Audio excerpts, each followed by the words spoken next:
1. Stryker.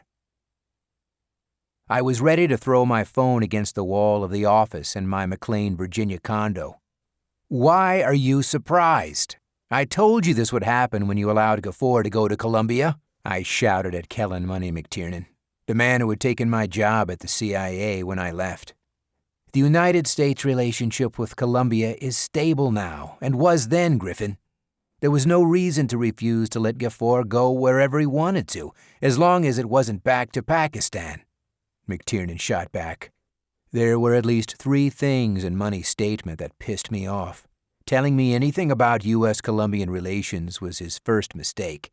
I'd been the CIA's resident expert on not just Colombia, but all of South America before I left the agency. Calling me Griffin rather than Stryker was his second error. There were very few people who got away with calling me that, and Money wasn't one of them.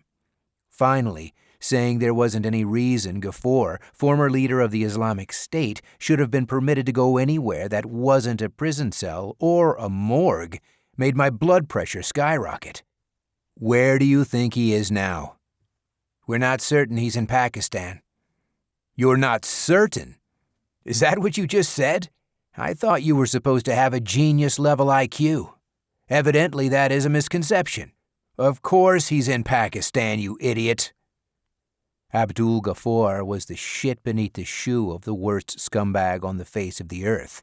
He was personally responsible for the deaths of several American operatives, along with playing an integral role in the fraudulent presidential election that had resulted in a man who never should have been elected to 1 term in office, let alone 2, taking oath. The man would soon be impeached, and if the universe didn't screw it up somehow, once he was out of office, he'd also be prosecuted and sent to prison. It didn't matter to me that Gafford's testimony had led to several other indictments of election fraud and money laundering. That the State Department let the man live was an affront to everything I believed in. Shipping him off to Buenaventura, Colombia, a hotbed of Islamic fundamentalism, was akin to asking for another catastrophic attack on U.S. soil. I put my hand over the mic on my phone when Owen Ranger Messick walked into my office, followed by Caleb Diesel Jacks. Money thinks Gafford might have returned to Pakistan. The look on both Ranger's and Diesel's faces clearly conveyed that they shared the same opinion of McTiernan I did. You'll receive the briefing tomorrow at 0800, Money said, right before he disconnected the call. That son of a bitch hung up on me, I said, once again tempted to throw my phone. With my luck, I'd put a hole in the wall and it would be one more thing I'd have to repair before I sold the condo I rarely lived in. At least, not since Anya McNamara and I had broken up. You ready to head out, boss? Asked Diesel, propping his feet on my desk. Before I could do it myself, Ranger reached over and knocked Diesel's feet off. I'm not your boss, I grumbled, although at times like these I wished I'd never left the agency.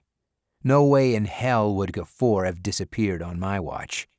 What's Doc told you about the meeting? Asked Ranger. Only that it's tomorrow, in Yachats. Just saying the name of the small coastal town in Oregon made my chest hurt. Why the hell did Doc Butler need us to meet there of all places? K19 Security Solutions senior partner had a wide range of options when he called a meeting of the other senior and junior partners, like I was. In the past, we'd always met on the central coast of California, where all 4 founding partners owned houses, even if they didn't live there full-time. Doc's choice of Yachats for this meeting was baffling, particularly since Razor Sharp was the only member of the team who had a permanent residence there. Regardless, my main hope was that, during the short time I planned to be in town, I could manage to avoid running into Anya McNamara. Whatever information I'd anticipated getting in advance of the K19 team meeting was thwarted by whom Razor had sent to pick up Ranger, Diesel, and me from the airport. Reese Monk Perrin was the least talkative man I'd ever met. Usually it didn't bother me. It seemed like most people talked more to hear the sound of their own voice than to say anything of importance. When I needed information, though, it was irritating as hell. What I really wanted to know wasn't about the meeting. I wanted to know how Anya was. Although, even if Monk were a chatterbox, I never would have asked him about her. I had my own man on reconnaissance, someone I'd worked with at the agency who did private investigation work on the side. I'd hired Halo to make sure Anya didn't get herself into any danger. When I received word that she was dating a local guy, I'd thought about backing off, but hadn't been able to bring myself to. I told Halo to limit his reports to essential information only, not because I wasn't concerned anymore. It just hurt too much to think about her with another man.